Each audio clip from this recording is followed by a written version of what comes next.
Okay, so we've covered wedding planners and venues so far, but now we want to get your insights on vendors, Sal. There can be so many of them. Before we get into specific vendors, what should brides be cautious about? Well, Sheila, I would say before you hire any vendor, it's important that you meet them face to face. This would include your entertainment, your photographer, your videographer, your officiant, and catering manager. Don't book a wedding from just a pretty website. I've seen too many brides book vendors for the wrong reasons. I recommend go to bridal shows, as this is the best way to interview wedding vendors. Do not hire vendors that do this part-time. Absolutely not.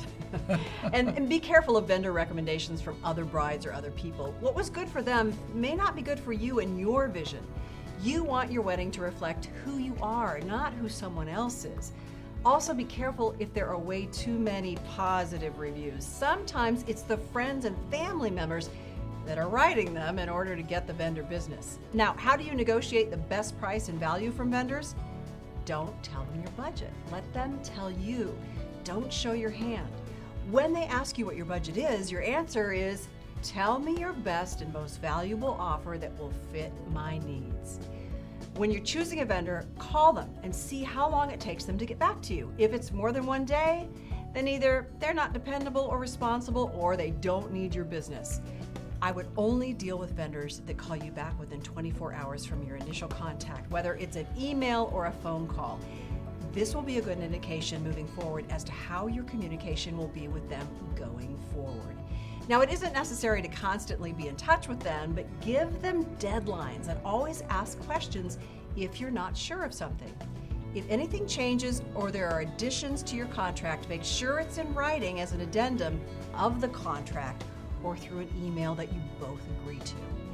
And we want to know, Sal, now what information you can share about wedding dresses and tuxedos. We have all heard those horror stories about these bridal shops that shut down in the middle of the night, leaving brides in the lurch. Right, well, that's something you want to go with a long time running bridal shop. And I know, Sal, when getting tuxes, you recommend that you make sure you know the store's hours, and hopefully it's a convenient location in case something goes wrong. Unfortunately, the odds are that something will go wrong, as we both know. For example, if you have a total of 10 people in your bridal party, there are 6 parts to a tuxedo. You have the jacket, the pants, the vest, shirt, shoes, and tie.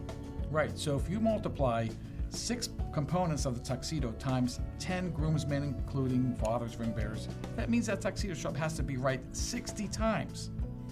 And realistically, something isn't going to fit. Assuming your wedding is on a Saturday, I know that you strongly suggest that you physically go to the tuxedo location and try on your tuxedo on a Thursday.